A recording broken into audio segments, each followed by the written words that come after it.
Dar viena savaitė patirto gyvenimo ir prabėgo kaip viena akimirka. Dabar darausi arbatą, pasiskyniau šviežios mėtos, kur čia pas mane pradėjo augti jau, ir vietinių čiobrelių, nieko ypatingo. Kraugerių biškutėlį vėl puolant čia besėdint, bet kažkaip bandysime su jais irgi susitvarkyti. Nu ir vietinis medus iš Ignalinos. Gyvenu labai lėtą gyvenimą, ir ypač paskutiniu metu, vėlgi stebėdamas, kaip vyksta tas gyvenimas čia aplinkui. Stebiu skruzdėlės, kurios ant beržų prie manęs vykdo kažkokią tai veiklą. Ten yra amarai ant tų beržų. Ir juos saugo ir maitinasi tais amarais, jų sultimis. Bet labai įdomus momentas, sustoju ir kiekvieną dieną, tiek ryte, tiek per pietus ar vakare ateinu pasižiūrėti, kas ten vyksta įdomaus. Ypatingas gyvenimas, atskiras pasaulis ir viskas vyksta labai retai. Tas lėtumas yra turbūt tas greitis gamtos, natūralus tas greitis gamtos ir aš stebiu tuos obuolius, kiekvieną savaitę aš matau, kad jie yra didesni pasidarę ir matau, kad jie neužilgo pradės nokti. Kas su jais pasidarys, dar neįstikinęs, ar aš juos džiovinsiuosi, ar ką. Matau paukščius, kurie atskrenda pas mane į pastogę ir bando pralysti pro langelį, kuris jiems nelabai praskrendamas, tai turiu juos šiek tiek palydėti, kad išskristų. Lėtas gyvenimas. Darausi darbus, kurie man yra paprasti, įdomus, reikalingi, bet niekur neskubu. Aš juos darausi savo eiga. Nes man nieko nereiškia, ar aš pasidarysiu anksčiau ar vėliau tuos darbus. Dabar yra miegamojo rūbų spinta ir daiktų tokio pasidėjimo spinta. Aš ją darausi iš pagalių, lentų, kurias turėjau, jos čia šlifuojasi. Tada dažausi kreidiniais dažais ir dengiu laką. Kad turėčiau tokią spintą, man užtrunka to laiko, bet kadangi aš niekur neskubu, tai visiškai tai nereaguoju. Galėčiau nusipirkti tas plokštes, bet kažkodėl man visai įdomu pačiam pasidaryti šitos dalykus. Tai kasuosi atsikasiniai pamatus, pasidarau kažkokius darbus, šiltinuosi išorę namo, geriu arbatą, geriu kavą, skaitau knygas, sutinku su žmonėmis, dirbu pokalbyje per video skambučius su žmonėmis. Ir esu tame momente. Kiekvieną kartą, matydamas tą lėtumą, matydamas aplinką, aš esu tame momente, dabartyje. Mano ateitis neaiški, ateities nėra ir praeities nėra. Ir lieka tik tai dabartis. Tai aš savęs niekur nevedu į kažkokias tai svajonės ir pastoviuose buvime, o tiesiog gyvenu šiuo momentu šiame etape, šiame vasaros etape, negalvodamas, kas bus rudenį, negalvodamas, kas bus žiemą, o tiesiog būdamas čia. Ką man tai duoda? Man tai duoda vidinę ramybę, man tai duoda išmintį, kuri yra čia gamtoje. Daugeliu atveju aš ją susirenku ne iš žmonių, o iš gamtos ir iš to, kas yra aplinkui. Iš kosmoso, iš visatos, kaip čia nori pavadinti, iš Dievo. Jis ateina per mane ir tai ateina ta išmintis ir žinojimas kiekvienam, tik tai gyvenant sumaištyje, gyvenant bėgime ir kažkokioje ateityje, kuri visiškai nesuprantama niekam, tiesiog praleidi tos momentus ir tą galimybę sužinoti tai, ką turi sužinoti. Man nėra skirtumo, kada aš kokį darbą pasidarysiu, nes būtiniai darbai yra padaryti, o kad aš susikursiu kažką greičiau, mano gyvenimo kokybės nekeičia. Mano gyvenimo kokybė keičia buvimas čia šiame momente. Pastebėjimas tų pačių skruzdėlių, pastebėjimas tų pačių obuolių. Kai aš renku avietės, turbūt neįmanoma būtų moderniam žmogui jų rinkti, nes kantrybės neužtektų. Aš tiesiog esu tame momente. Renku uogas, pasikabinęs kibirėlį, 2 rankom, tiesiog dedu tas uogas ir laikas bėga, valanda 2 ir net nepastebiu. Esu čia, dabar, šitame momente. Mano mintis neklajoja kažkur tai apie kažką tai. Ir kiekvieną darbą darydamas ar būdamas, aš būnu tame momente. Kartais, kai protas mane nori nuvesti kažkur tai kitur, kad ten kažkur tai kažkas yra, tai aš jį grąžinu atgal ir pasakau savo labai aiškiai, čia šiame momente tai, ką aš darau, čia viskas yra. Man nereikia galvoti, nes aš tuo metu, ta koncentracija ir dėmesys yra būtent į tą veiksmą. Jeigu aš šlifuoju lenteles, šių tokių pasiruošęs baldinių, spalvingų, tai aš ją šlifuoju. Aš negalvoju apie tai, kad aš kažkur važiuosiu, kad aš kažkur plauksiu, ar kažkokie tai kiti įvykiai vyks, aš jas tiesiog šlifuoju. Tai aš būnu šiame momente. Aš išmokau taip gyventi, nes anksčiau mano protas irgi buvo neramus ir jis vis mane kažkur kitur nukeldavo. Darant kažką tai, aš nebūdavau tame momente. Aš turiu lauke tokią mini sporto salę, kurios man užtenka. Štangelė, turnikas, dar vienas įrenginys.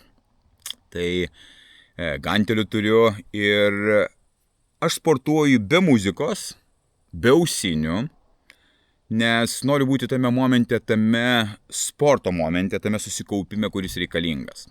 Ką aš matau sporto klubuose, juos dabar nevaikštau ir turbūt nevaikščiosiu. Tai žmonės vieni nuo kitų pasislėpia po ausinėmis ir jie klausosi kažkokių tai pokalbių, muzikos, įkvėpimo. Man nereikia įkvėpimo, man įkvėpimas yra tai, ką aš darau ir mano dėmesys nueina būtent į tą darymą.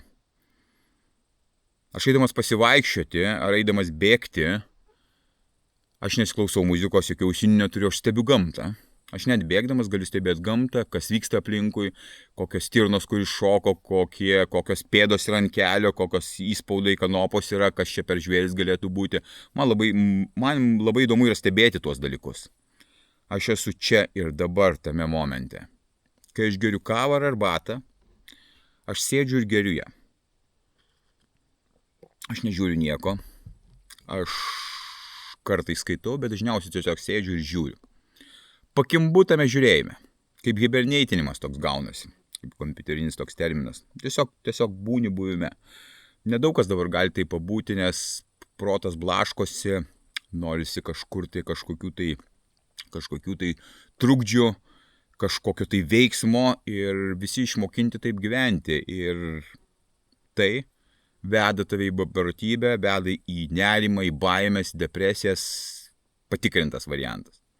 Kai tu tenais nesi, kai tavęs neblaško, kai tu sugebi koncentruotis į čia ir dabar, tu gyveni gyvenimą. Tai yra aukščiausios kokybės gyvenimas, kokį aš galiu dabar gyventi. Ir aš neplanuoju jo įvesti į sumaištį savo gyvenimą. Aš galėčiau tai padaryti, aš galėčiau turėti labai didelių siekių, bet jie man nereikalingi. Aš tiesiog noriu gyventi gyvenimą. Aš noriu kiekvieną savo dieną padaryti kaip šedevrą savo. Aš taip ir sakau kiekvieną dieną atsikėlęs, kad tai mano diena, tai mano šedevras, kuris bus. Ta diena paprastai nieko nevyksta, ir kitą dieną nieko nevyksta, tiesiog gyvenimas vyksta. Tai nėra atvažiavęs cirkas, kuris mane linksmina, tiesiog vyksta darbai, buvimas, skaitimas, veikla mano, žmonių vedimas ir tiesiog vyksta gyvenimas. Galėčiau siekti daugiau, bet nesieksiu, nes tai ves į proto neramybę ir matau iš tų žmonių, kurie siekia daug susikurti materialaus turto, jie gyvena savo sumaištyje ir visiškoje tamsoje nesupratime, kas yra tas net gyvenimas. Tai gavau ypatingą progą gyventi tokiu būdu gamtoje, kurti savo pasaulį, kurti savo realybę ir aš naudojuosi tą progą. Praplėtęs savo suvokimą, savo sąmonę, aš matau daugiau galimybių, kurių anksčiau nemačiau. Aš manau, kad daugelis ir tu turbūt nematai tų galimybių, nes jos yra tose tavo skausmo ribose tos galimybės. Bet tie išėjimo keliai yra, tu žinai juos, aš jau apie visus juos jau pasakojau, tai dar po to gal vėliau pasikartosime. Prieš porą savaičių vykau pas savo draugą ir mes praleidom turbūt 4-5 valandas pokalbyje, buvime, jis su vaikais buvo, aš be vaikų. Ir jis mane supažindino su amišais. Būtent amišais, aš juos matęs galbūt tik tai video Amerikoje formatu ir sako, čia atsikraustė į Rokiškio pusę važiuojant, jeigu tau įdomu, jie prekiauja tuo, ką jie gamina, ką augina, būtinai. Man tokie susitikimai yra svarbus ir aš nuvažiavau susipažinti, praleidau gerą valandą pokalbyje su vyru, šeimos galva tuo metu ir buvo jo žmona ir vaikai. 8 vaikus jie augina, jie gyvena kaime labai kukliai, bet tiek kalbantis, tiek atsisveikinant, aš mačiau tą ramybę ir taiką ir darną tarp jų visų. Ir pavaišino mane medumi, tuo metu išsukinėjo medų. Katės, šunys, vištos ganosi aplinkui. Ožkelės kažkur tai toliau laukuose, ypatingai gražios vietos link Rokiškio, link tos pusės, link Obelių. Aplinkui gamta, ežerėlis, daug visokių augalų, nokstančių vaisių, net ir figos mačiau jau nokstančios yra, net neįtikėtina. Ir jie gyvena taip. Vaikai kažką padeda tvarkytis, vaikai apsirengę būtent tokiais ilgais drabužiais su skrybelėm, neįtikėtinas vaizdas, labai draugiški, labai nuoširdus, jie yra su gamta ir su Dievu. Iš Šveicarijos kilę yra amišai, o jis pats žmogus iš Vokietijos ir sako, mūsų vokiečių kalba yra kitokia negu šiaip vokiečių kalba, kad matyt, kad galėtų susikalbėti tarpusavėje, tarp savo bendruomenė. Tai šita bendruomenė yra tokia, jie 10 žmonių šeima. Ir vėlgi patyriau tą neskubėjimą jų, ramybę, tą laiko skirimą, buvimą tame momente. Aplinkui turiu nuostabių žmonių, su kuriais mes susitinkame tada, kada širdis sako, kad reikia susitikti. Ir vėlgi viskas vyksta tame momente. Niekada nebūna telefonų ten ant stalo, kur mes kalbamės ar toj vietoje, nes jie visiškai nereikalingi. Mes esame čia dabartyje vienas su kitu. Ir pokalbis, kuriuos mes turime, pietus, pusryčius ar vakarienę ar kavos kažkokią tai atsigerimą, jie yra be laiko ir mito. Jie yra niekur neskubantis. Valanda, 2, 3, 4 valandos mes tiesiog būname, darom dalykus ir neskaičiuojam to laiko. Man reiktų nuvažiuoti į kitų žmonių, tų nuostabių žmonių apie 50 km, kiti 60 km atstumu yra. Aš niekur neskubu, aš mėgaujuosi tais keliais, kurie yra be šviesoforų, be stop ženklų, be parkavimo, tiesiog važiuoju per tą gamtą ir man tai yra čia ir dabar. Tas bendravimas, kai tu neskubi, yra visai kitokios kokybės, kai tau nereikia eiti kitą sutikimą, skubėti kažkaip tai kažko pasiimti, atvežti, nes kamščiai ar dar kažkas tai yra neįtikėtina. Ir gyvenant mieste atrodo, tai ką čia veikti tam kaime, čia visiškai neįdomu, o čia ypatingai yra įdomu. Ir aš taip gyvenu. Ir gyvenu tokiu ritmu, kuris mane gydo, taip aš pavadinčiau, nes gydymas vyksta turbūt kiekvieno mūsų visą gyvenimą, nes mes patirime įvairias patirtis ir iš vaikystės ir jaunystės ir tvarkomės per savo visą gyvenimą, bandom susitvarkyti, kad tiesiog galėtumėm gyventi tą aukščiausios kokybės gyvenimą. Stebiu dabartį, joje esu, nenoriu iš jos niekur eiti, nes nežinau, kodėl aš turėčiau eiti. Ir stengiuosi ir raginu kitus, su kuriais ir dirbu, ar susitinku, gyventi čia ir dabar. Rytdiena negarantuota. Man rytdiena negarantuota, tau jinai negarantuota. Tai planuotis kažką tai ir gyventi į ateitį, o nepastebėti dabarties, tai tiesiog yra beprotybė. Ir ten nieko neatsitiks. Atsitiks čia ir dabar. Ir jeigu nori pakeisti kažką tai ar padaryti pokytį, tai reikia įdaryti čia ir dabar. Kai atėjo ta mintis, tai yra dabartyje vyksta pokytis. Šiuo momentu, kai tu nusprendei, kad tu nevartosi alkoholio, šiuo momentu tu ir nusprendei. Ne nuo pirmadienio, ne nuo kitos savaitės, o nuo dabar. Ir nusprendei, kad pradėsi sportuoti ir mesi antsvorį, tu jį pradedi daryti čia ir dabar. Tau nereikia laukti, tau nereikia medituoti ar kažko daryti. Čia ir dabar pradedi veiksmą, kad ir smulku, kad pakeisti tai. Ir tu nežinai, kuo užsiimti, sėdi ir pradedi mąstyti, kuo užsiimti. Ir pradedi bandyti, ar tau tai tinka ar netinka. Veiksme. Viskas vyksta veiksme. Jeigu nori sukurti draugystę, ta draugystė neatsiranda. Romantinės draugystės, tau reikia susitikti, tau eiti į žmonės, eiti bendrauti, kad tu galėtum kažką tai sutikti. Bet kad galėtum kažką sutikti, tau reikia pačiam tapti tuo, kad tu galėtum didžiuoti savimi.